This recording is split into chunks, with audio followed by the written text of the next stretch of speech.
Hello and welcome to What's Cooking. I'm your host and creative director, Frank Scotti. As you know, we design a lot of logos and labels and packaging for the food and beverage industry.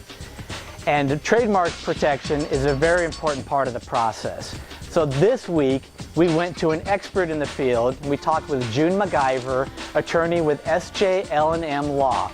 And we asked her some of the frequently asked questions that our clients ask us. Let's take a look. We get a lot of questions from our clients about trademarking and their product, and one of the most frequently asked questions, the first thing they ask is, what's the difference between a trademark, a copyright, a service mark, and a patent? Okay, great. Well, let's take trademark and service mark together, because those are basically the same thing. Only one is for goods, a trademark, or services, a service mark, but they're basically the same thing. So what a trademark is it identifies the source of goods. So it's a mark which can be a words, or a word, or a design like a logo, or actually it can even be a color, a scent, something like that, that every time you see it, you think of the same company. A copyright is a little different. It's the expression of an idea. So what you can copyright is like a story, a song. A patent is a protection of an invention. Why would a trademark be important to a business and its branded products as opposed to not having one? It's so essential. You want to make sure that your customers are asking for and buying your product, not just any ice cream. If you're Breyers, you want them to buy Breyers ice cream, not just reach for any ice cream on the shelf.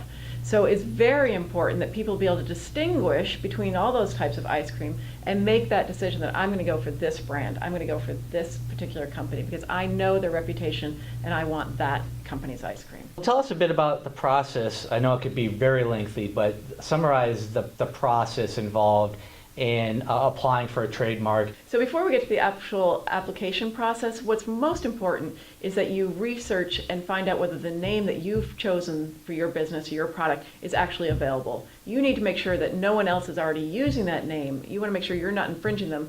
If you're infringing someone else's mark, you might invest lots of money in your new idea, your new name, only to find that you've got to change it later down the road, and all that money has been wasted. So we've seen that happen. Happens rarely if you don't do the research up front. Okay, so we've done the research and hopefully that was good news and we haven't found anything.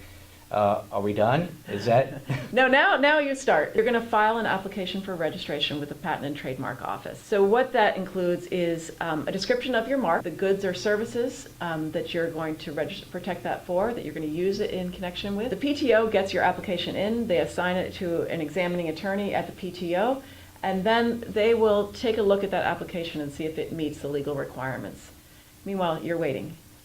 Maybe within 3, 4, 6 months. Now, what you're likely to hear back is either, great, we love it, we're going to go on to the next step, or just as likely, we've got these issues with your application. At that point, you'll engage in some back and forth with the PTO, trying to get them comfortable with your mark.